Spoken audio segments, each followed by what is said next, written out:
So you want to make some fudge, do you?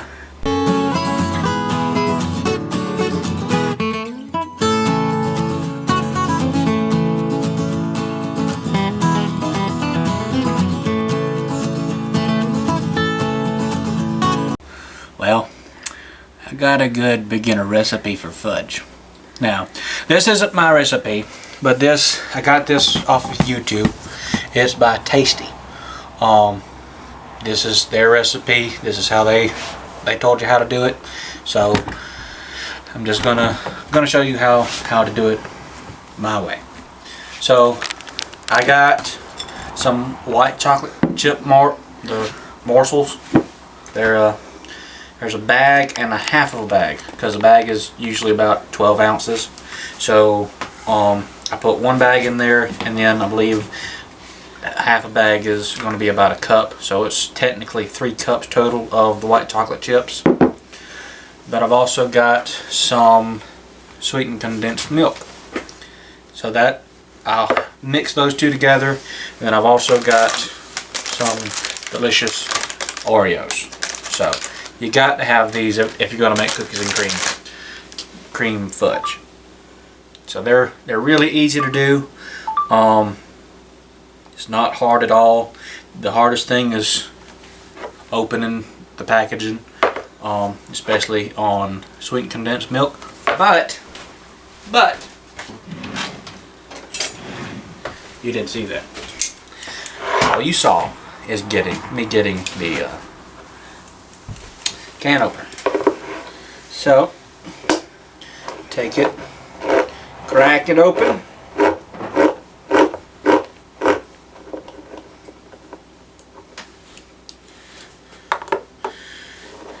And just whatever you do, don't with the condensed milk, because it is quite delicious. So what I'm doing, I'm putting the condensed milk in there with the white chocolate chips, and then what I'll have to do from there, 15-second intervals in the microwave.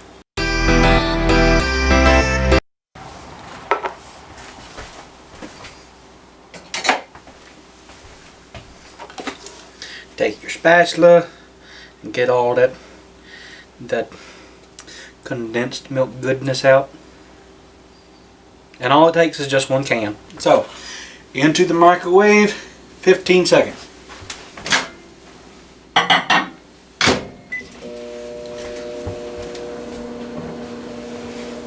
And while that's getting ready, then you can start getting your cookies out and preparing them. The recipe calls for 12 cookies.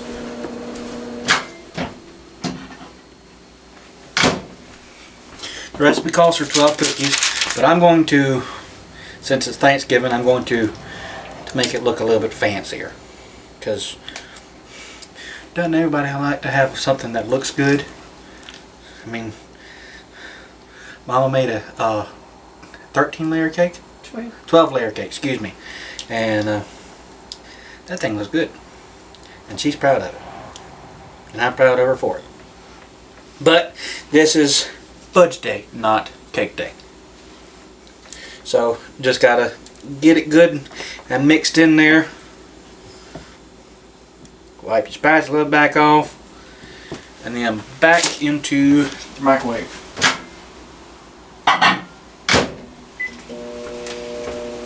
So you're gonna want to get that good and incorporated all in there.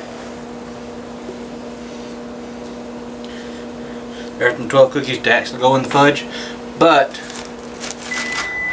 I'm going to add more to make it look good.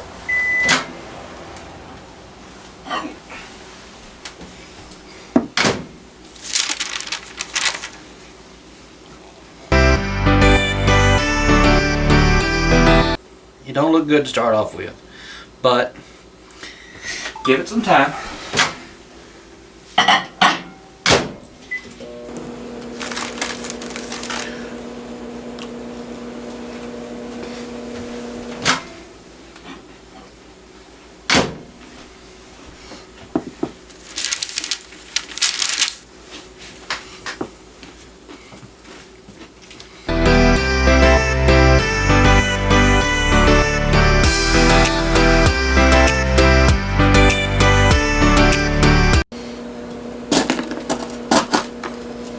can see that.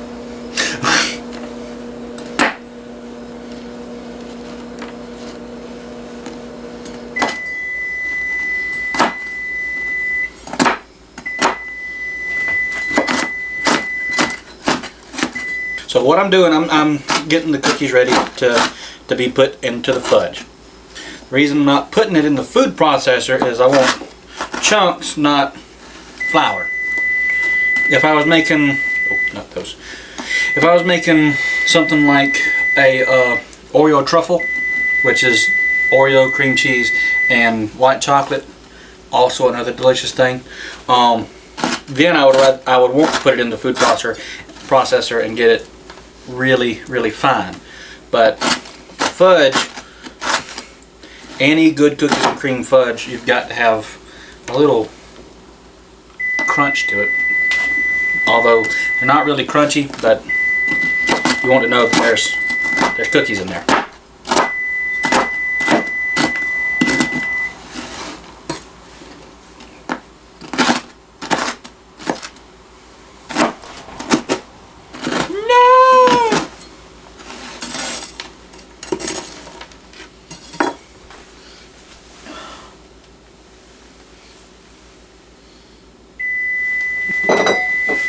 That's where you play sad music.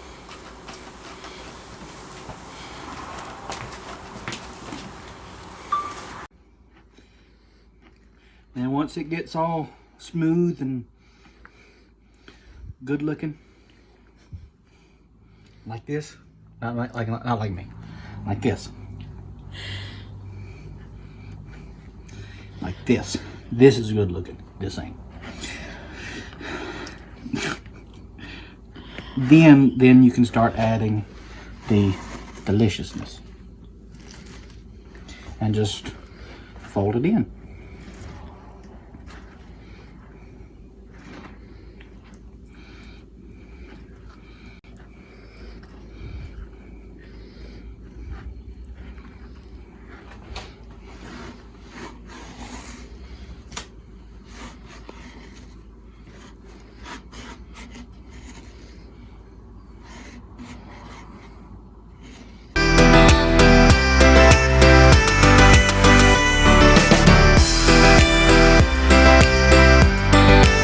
What I'm doing, I've got the fudge sitting in the microwave. Don't want to let it sit too long. But what I'm doing now is lining the bottom with my Oreo cookies that I cut just in half to make it look pretty. Probably can add a couple more in there.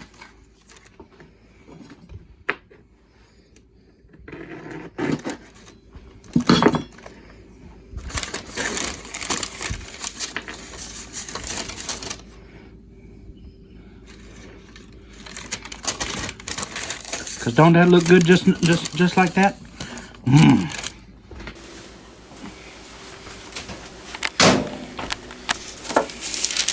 Now for the deliciousness part.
I know I'm getting my arm in the way. It won't be much longer.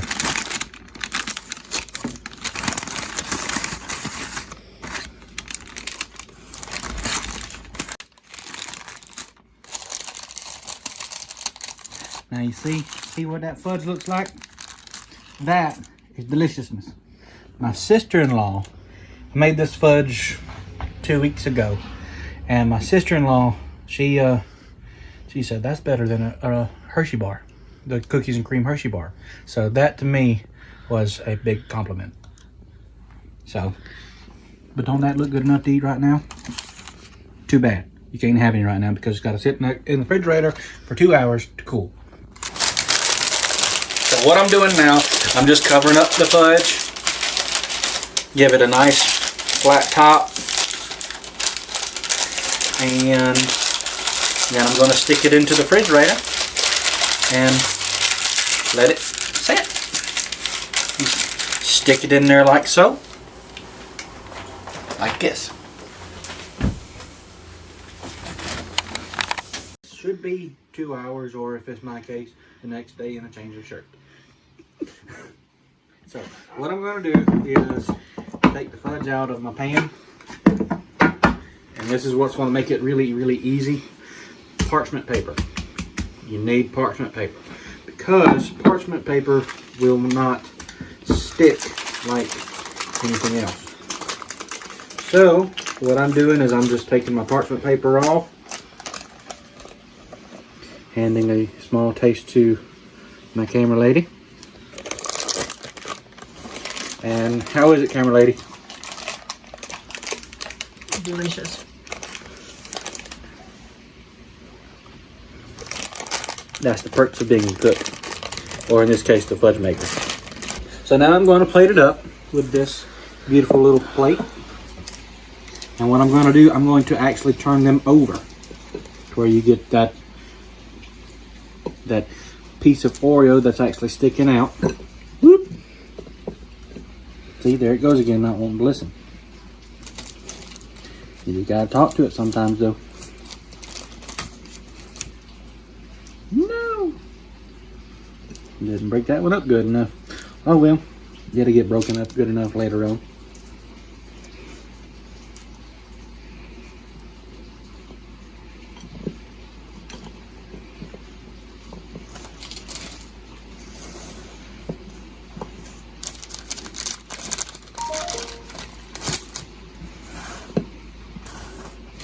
This is gourmet, non-gourmet fudge.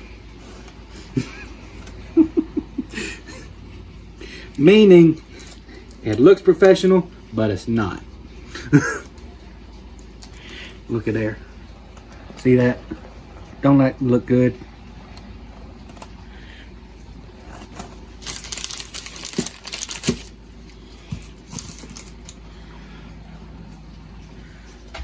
Might have a problem here, though. My plate might not be big enough.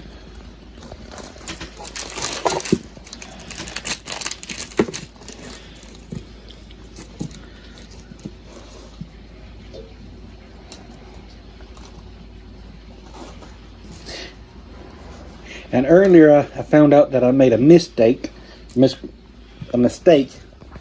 talking.